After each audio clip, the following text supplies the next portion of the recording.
Joining me, as he does regularly, is political editor at The Australian, Simon Benson. Simon, let's start with your overall assessment here.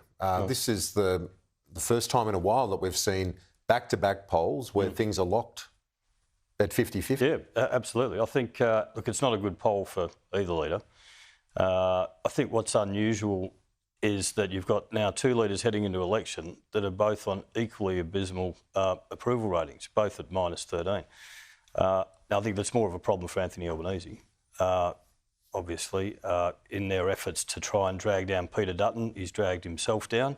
That's his equal worst result since the election. So, and that's not to say that's the bottom. So I think that's a big problem for Anthony Albanese. On the other hand, we've done a question on economic management, as you pointed out, and I think this is the danger for Peter Dutton, that based on people's assessment of whether the coalition would have done a better job fighting inflation, no one's convinced of it. Now, the reason for that, and probably the reason for where the polls are at the moment, is that voters simply do not believe that the government or the opposition are concentrating on core issues. And, you know, the last couple of weeks have been pretty unedifying, I think you'd agree, in terms of the political debate. Does that feed into, and on these numbers, do you see this again being reflected in votes for third parties and independents? Because people are disenchanted with the two majors. It's there. I mean, you've got both major parties under 40%. Labor at 32%, which is lower than their election result. Coalition at 38%, which is only slightly higher than their election result. You know, these are historical lows for the major parties. Now, people are turned off the major parties, and neither of them are doing anything to turn them back on. The electorate seems to be sleepwalking or deliberately propelling itself toward a hung parliament if this continues, if neither side can break out of this funk that they're in. And if you look at the possibilities for doing that, what are they for Peter Dutton? I guess it's to continue his approach in terms of scrutinising the government on whether it be border security, national security or the economy, and just hammer home and try and chip away on that front. For the government, it comes down to whether or not there are rate cuts. Yeah, but look, there's two simple things I think that need to occur for either side.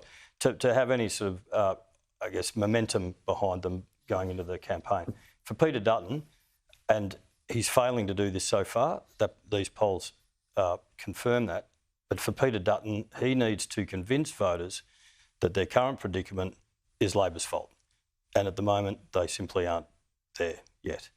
That's not to say that people think that the government are doing a good job, not by any stretch. But for things to turn around for the government, as we discussed before, you probably need to see an interest rate. You need to cut, or you need to see the economy starting to turn the corner.